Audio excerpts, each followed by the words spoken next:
Pai Celestial, inflama em mim e em minha família o fogo do amor divino. Conduze-nos a uma união mais profunda com o Senhor através do perdão. Abre os nossos olhos e dá-nos uma nova visão. Ajuda-nos a enxergar as áreas de nossa vida que estão na escuridão pela falta de perdão. Senhor Jesus, ajuda-nos a sermos obedientes, a perdoar.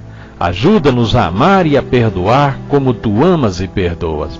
Ajuda-nos a mudar a tendência do nosso coração para que outras pessoas vejam a Tua paz reinando vitoriosamente em nós e desejem esta paz que vem apenas de Ti. Ó doce Espírito Santo, ilumina o nosso corpo, a nossa mente, o nosso coração e a nossa alma. Não permitas que nenhuma área do nosso ser permaneça na escuridão. Revela-nos todas as tendências, todas as áreas onde há falta de perdão, onde há amargura, ressentimentos, ódios e raiva. Dá-nos a força e o desejo de nos abrir ao dom e à graça do perdão, de aceitá-lo e de agir de acordo com eles. Toda honra, poder e glória sejam dadas a Ti, ó Pai amoroso, agora e por toda a eternidade.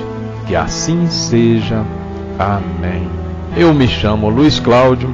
Iniciamos agora nossa liturgia diária. E a palavra que eu quero compartilhar com todos vocês neste dia de hoje, ela se encontra no livro do Evangelho de João, no capítulo 11, do versículo 1 ao 45. Eu sou a ressurreição e a vida. Naquele tempo, havia um doente, Lázaro, que era de Betânia, o povoado de Maria e de Marta, sua irmã. Maria era aquela que ungira o Senhor com perfume e enxugara os pés dele com seus cabelos. O irmão dela, Lázaro, é que estava doente. As irmãs mandaram então dizer a Jesus: Senhor, aquele que amas está doente. Ouvindo isto, Jesus disse: Esta doença não leva à morte. Ela serve para a glória de Deus, para que o Filho de Deus seja glorificado por ela. Jesus era amigo de Marta, de sua irmã Maria e também de Lázaro. Quando ouviu que estava doente, Jesus ficou ainda 2 dias no lugar onde se encontrava. Então disse aos discípulos: Vamos de novo à Judéia. Os discípulos disseram-lhe: Mestre, ainda há pouco os judeus queriam apedrejar-te, e agora vais outra vez para lá? Jesus respondeu: O dia não tem 12 horas? Se alguém caminha de dia, não tropeça porque vê a luz deste mundo. Mas se alguém caminha de noite, tropeça porque lhe falta a luz. Depois acrescentou: O nosso amigo Lázaro dorme, mas eu vou acordá-lo. Os discípulos disseram: Senhor, se ele dorme, vai ficar bom. Jesus falava da morte de Lázaro, mas os discípulos pensaram que ele falasse do sono mesmo. Então Jesus disse abertamente: Lázaro está morto. Mas por causa de vós, alegro-me por não ter estado lá, para que creiais. Mas vamos para junto dele. Então Tomé, cujo nome significa gêmeo, disse aos companheiros: Vamos nós também para morrermos com ele? Quando Jesus chegou, encontrou Lázaro sepultado havia 4 dias. Betânia ficava a uns 3 quilômetros de Jerusalém. Muitos judeus tinham vindo à casa de Marta e Maria para as consolar por causa do irmão. Quando Marta soube que Jesus tinha chegado, foi ao encontro dele. Maria ficou sentada em casa. Então Marta disse a Jesus: Senhor, se tivesse estado aqui, meu irmão não teria morrido. Mas mesmo assim, eu sei que o que pedires a Deus, ele tu concederás. Respondeu-lhe Jesus: Teu irmão ressuscitará. Disse Marta: Eu sei que ele ressuscitará na ressurreição, no último dia. Então Jesus disse: Eu sou a ressurreição e a vida. Quem crê em mim, mesmo que morra, viverá. E todo aquele que vive e crê em mim, não morrerá jamais. Crê isto? Respondeu ela: Sim, Senhor, eu creio firmemente que tu és o Messias, o Filho de Deus, que devia vir ao mundo. Depois de ter dito isso, ela foi chamar a sua irmã Maria, dizendo baixinho: O mestre está aí e te chama. Quando Maria ouviu isso, levantou-se depressa e foi ao encontro de Jesus. Jesus estava ainda fora do povoado, no mesmo lugar onde Marta se tinha encontrado com ele. Os judeus que estavam em casa consolando-a, quando a viram levantar-se depressa e sair, foram atrás dela, pensando que fosse ao túmulo para ali chorar. Indo para o lugar onde estava Jesus, quando o viu, caiu de joelhos diante dele e disse-lhe: Senhor, se tivesses estado aqui, o meu irmão não teria morrido. Quando Jesus a viu chorar, e também o que estavam com ela, estremeceu interiormente, ficou profundamente comovido e perguntou: Onde o colocastes? Responderam: Vem ver, Senhor. E Jesus chorou.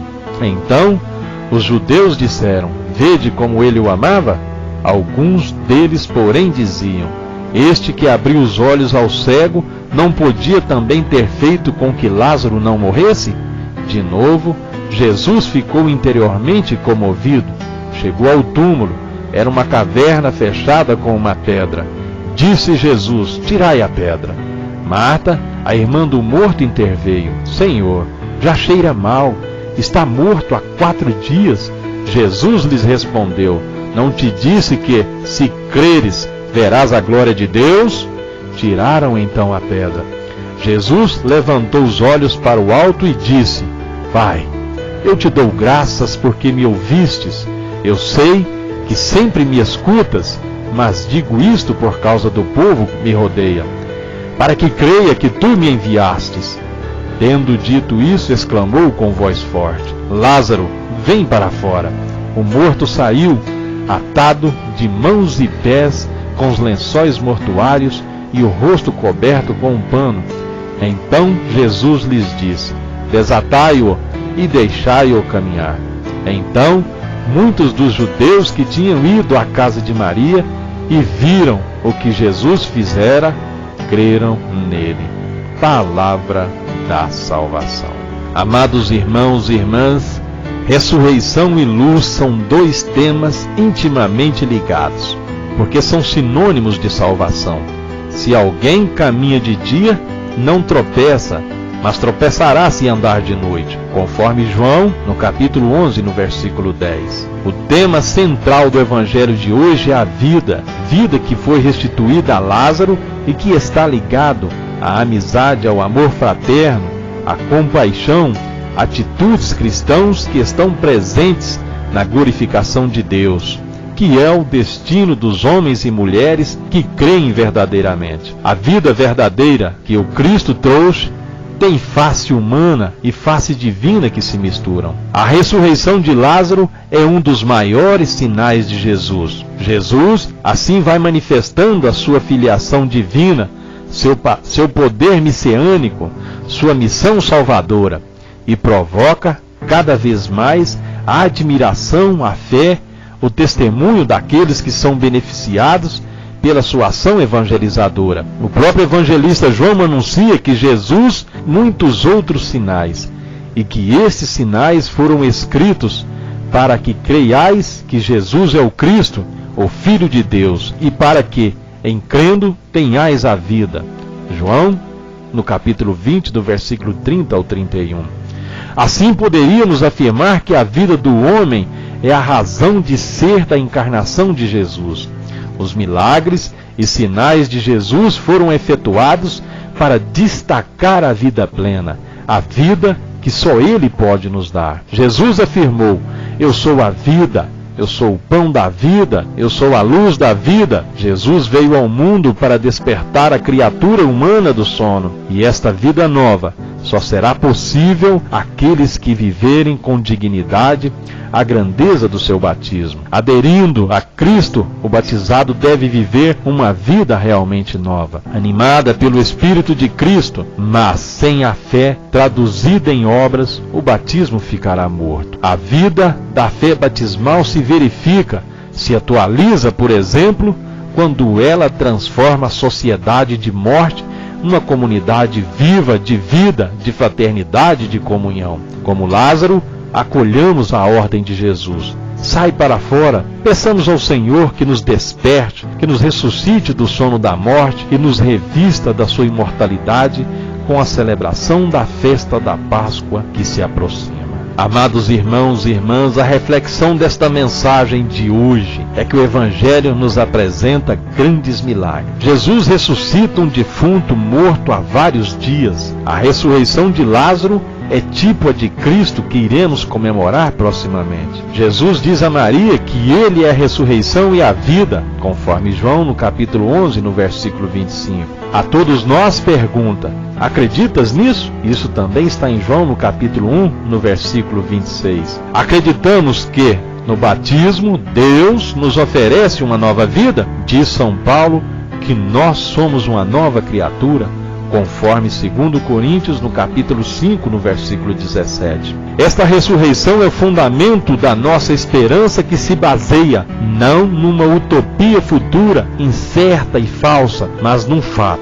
É verdade, o Senhor ressuscitou. Isso também está em Lucas, no capítulo 24, no versículo 34. Jesus manda: desamarrai-o e deixai-o ir. Isso está em João, no capítulo 11, no versículo 34. A redenção libertou-nos das cadeias do pecado que todos padecíamos. Os erros foram vencidos, as potestades subjugadas e o mundo ganhou um novo começo. Porque se padecermos com Ele, também reinaremos com Ele. Conforme Romanos, no capítulo 8, no versículo 17.